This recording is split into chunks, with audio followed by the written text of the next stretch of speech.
नमस्ते बच्चों, मैं Dimple Bhatt Shrimati JMJ high school Shertha, जिला गांधीनगर 10वीं कक्षा के इस क्लास में आपका स्वागत करती हूँ। आगे वीडियो में हमने जन्मभूमि कविता का अभ्यास किया था। आज हम जन्मभूमि कविता के स्वाध्याय का अभ्यास करेंगे। प्रश्न 1, निम्नलिखित प्रश्नों के नीचे दिए गए विकल्पों में से सही विकल्प चुनकर उत्तर लिखिए। 1, जननी जन्मभूमि, फिर रिक्त स्थान है, से महान है, ए पृथ्वी, बी आकाश, सी स्वर्ग और डी नरक। आप जवाब सोच कर रखें। 5, 4, 3, 2, 1 और सही जवाब है सी क स्वर्ग। जननी जन्मभूमि स्वर्ग से महान है। दूसरा है भारत का बाल, रिक्त स्थान है बीच में, ए हिमाचल, बी विंध्याचल, सी माउंट आबू और डी गिरनार। 5, 4, 3, 2, 1 और सही जवाब है ए हिमाचल। 3, गीता का गान करने वाले, रिक्त स्थान दिया गया है, आपको उनकी पूर्ति करनी है। वाल्मीकि, बी द्रोणाचार्य, सी अर्जुन और डी कृष्ण। 5, 4, 3, 2, 1 और इनका सही जवाब है डी कृष्ण। प्रश्न 2, निम्नलिखित प्रश्नों के एक एक वाक्य में उत्तर लिखिए। 1, जन जन के हृदय में कौन सी नदियां बसी है? गंगा और यमुना जन जन के हृदय में बसी हुई नदियां है। कृष्ण ने किस ग्रंथ की रचना की थी? तो कृष्ण ने भगवत गीता ग्रंथ की रचना की। जन्मभूमि में भारत की किन नारियों की बात बताई गई है? जन्मभूमि में भारत की सीता, राधा और अहल्या जैसी नारियों की बात बताई गई है। 4, शांति निकेतन क्या है?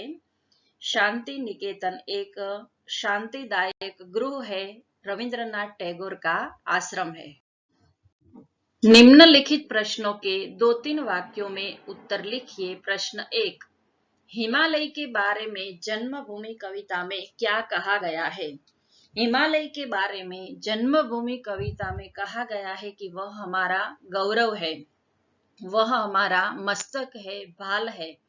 हिमालय हर प्रकार से हमारी रक्षा करता है और संसार के सारे पर्वतों में वह सबसे बड़ा और ऊंचा है और यही हिमालय हमारे देश का मस्तक है, हमारा गौरव है। दूसरा है, कवि ने धरती के गुणगान कैसे गाए हैं? कवि ने इस धरती के गुणगान गाते हुए कहा है कि हमारे देश की धरती सुनहरी है। हम गीत भी उनके गाते हैं कि मेरे देश की धरती सोना उगले उगले हीरे मोती, मेरे देश की धरती। तो ऐसी धरती सदा प्रफुल्लित और पुलकित रहती है और हमें अनेक प्रकार के धन धान्य को देती है, अनेक प्रकार के हीरे मोती देती है। इसी धरती पर अनेक अवतार हुए, उनमें राम, लक्ष्मण और सीता ने अपने पैरों की धूल से इस धरती को पवित्र किया है। प्रश्न 3, शांति, सत्य, अहिंसा का प्रचार करने वाले भारतीय महापुरुषों के नाम बताइए। शांति और सत्य अहिंसा का प्रचार करने वाले भारतीय महान पुरुषों में गौतम बुद्ध ने, महावीर ने और महात्मा गांधी ने हमें शांति, सत्य और अहिंसा का मार्ग बताया है। प्रश्न 4, निम्नलिखित प्रश्नों के 4-5 वाक्यों में उत्तर लिखिए। 1, कवि ने जन्मभूमि को स्वर्ग से महान क्यों बताया है? क्योंकि मनुष्य कहीं भी रहे उसे अपनी जन्मभूमि से बहुत ही प्यार होता है, बहुत ही लगाव रहता है। जहां पर भी जाए वह अंत में अपनी जन्मभूमि की ओर खींचा ही चला आता है। अपनी जन्मभूमि कि धरती, नदियां, पर्वत, महान पुरुष, महान नारियां, परंपराएं, उनकी संस्कृति, उनके रीति रिवाज, उनके रहन सहन उनसे हमेशा जुड़े हुए रहते हैं। वह अपनी जन्मभूमि को पाने के लिए अपना सर्वस्व छोड़ने के लिए भी तैयार रहता है। और इसी प्रकार कवि ने जन्मभूमि को स्वर्ग से भी महान बताया है। प्रश्न 2, जन्मभूमि में भारत भूमि की क्या क्या विशेषताएं बताई गई है? जन्मभूमि कविता में कवि ने जन्मभूमि को स्वर्ग से भी महान बताया है और सबसे पहले उनके भौगोलिक वातावरण का परिचय दिया है कि हिमालय हमारा मस्तक है, हमारा गौरव है और वह उत्तर की ओर है। हमारे देश में पवित्र गंगा और यमुना जैसी नदियां बहती है और हमारे देश की धरती हरी भरी है, सुनहरी है, जो हमें सोना उगल कर देती है। अनेक महान पुरुषों ने यहाँ जन्म लिया है, अनेक अवतार यहाँ पर हुए हैं। उनमें राम, लक्ष्मण और सीता ने अपनी चरण रज से इस धरती को पवित्र किया है। भगवान कृष्ण ने इसी धरती पर जन्म लिया है और कुरुक्षेत्र के मैदान में उन्होंने गीता का गान किया और भगवत गीता की रचना की। यहाँ पर अनेक महान नारियां हुई है। उन नारियों में सावित्री, राधा और अहल्या की कवि ने बात की है। अनेक ऋषि मुनि यहाँ पर हुए हैं जो अपनी तपस्या से ज्ञान प्राप्त करते रहते हैं। उन्होंने अपने ध्यान और तपस्या से अनेक ज्ञान हमें दिए हैं, अनेक ग्रंथ हमें दिए हैं और अनेक सभ्यता और संस्कृति और कलाएं हमें दी है। तो भारत में वसुधैव कुटुंबकम के प्रसार और प्रचार के लिए जन्मभूमि कविता में हमें कवि ने अनेक विशेषताओं को बताया है। प्रश्न 3, कविता के आधार पर भारतीय नारी की महानता का वर्णन कीजिए। जन्मभूमि कविता में कवि ने महान नारियों की महानता का वर्णन किया है। उनमें सावित्री का वर्णन किया है जो यम से अपने पति के प्राण बचाती है और अपने ससुर की खोई हुई दृष्टि भी वापस लाकर देती है। सीता की कवि ने बात की है जो अपने पति के साथ 14 वर्ष वन में रही, अनेक दुखों को, अनेक कष्टों को उन्होंने सहा और अपना पतिव्रत उन्होंने निभाया और हमेशा धर्म का पालन किया। वह भारतीय आदर्श नारी का एक उत्तम उदाहरण है और वह एक आदर्श नारी भारत की बन गई। अहल्या की कवि ने बात की है जो गौतम ऋषि की पत्नी थी और उनके पति के शाप के कारण वो पत्थर बन गई थी और श्री राम जब वन गमन के लिए निकलते हैं तब उनके चरण स्पर्श से अहल्या फिर से स्त्री का रूप धारण करती है और उनका भगवान श्री राम उद्धार करते हैं। तो इस प्रकार सीता, सावित्री और अहल्या की महानता का कवि ने यहाँ पर वर्णन किया है। प्रश्न 4, भारत विश्व शांति दूत क्यों कहलाता है?